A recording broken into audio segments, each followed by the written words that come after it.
Praise the Lord. इसरा बोरथों मोनसे बोसोन फरायनि 7 बालाबनि 38 जननि ओके जननि 7 बालाबनि 38 शास्त्राव बुङो जाय आंखौ फोथायगोन बिनि गोसो सिंनिफ्राय गोथां दैनि दैमु बोहैगोन जाय आंखौ फोथायगोन बिनि गोसो सिंनिफ्राय गोथां दैनि दैमु बोहैगोन जिसुनि बोसोना बोरथों आंबो फंनैसो बुंनि इसोरनि अननायजों बे फुंबिलि समाव बे बोसोना जों साफ्रोमनि जिबनाव बोर लाबोथों मानोना जिसुआ होनदों बे जाबाय बे बोसोना जाबाय गोथार जिउनि बिसय बुंदों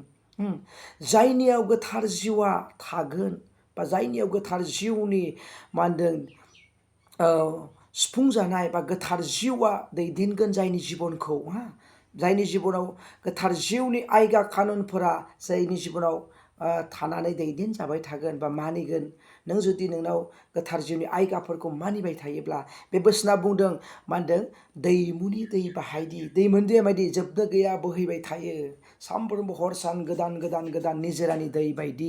बोहैगोन होननानै बे बोसोनाव बुंदों दिनै नोंनि आंनि जिबनाव दैमुनि दै बोहैबाय थागोनो थाखाय निजोरानि दै बायदि बोहैबाय थागोनो थाखाय इसोरनि बोसोनफोरा इसोरनि रावफोरा साननो गोनां गोबां मानसिफोरनि जिबनाव बे दैमुनि दैया रानथेनानै दं नाथाय बे बोसोना बुंदों आंखौ फोथायग्रा साफ्रोमबो आंनि बोसोनखौ मानिग्रा साफ्रोमबो गोथां दैनि दैमुनि दैया बोहैबाय थागोन ख्रिस्ट' जिबना बे गोथां दैनि दैमु बोहैनाय जिबन आमेन ख्रिस्ट'आ बोर लाबोथों बे बोसोनजों जिसुनि बोरा जों साफ्रोमबो जाथों आमेन जिसुनि मुङै